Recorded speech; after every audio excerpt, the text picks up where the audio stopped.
এই সজীব, সজীব, বিকাল হয়ে গেছে, খেলতে যাবি না? মাঠে সবাই অপেক্ষা করতেছে, তাড়াতাড়ি ওঠ। এই সজীব, ওঠ, তাড়াতাড়ি মাঠে চল, সবাই তো অপেক্ষা করছে। কে ডাকে? ও, শুভ তুই? কিন্তু এখন তো রোদ, রোদে বাইরে গেলে মা তো বকা দিবে। এই তুই এখনো ঘুমাসনি? সারাদিন শুধু খেলা খেলা খেলা, তুই কার সাথে কথা বলছিস রে? তাড়াতাড়ি ঘুমা, আমি কিন্তু লাঠি নিয়ে আসব।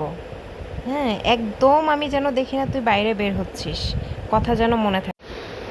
আমারও তো খেলতে যেতে ইচ্ছা করছে, কিন্তু মা তো ঘুমায়নি এখনো, কিভাবে বাইরে যাব?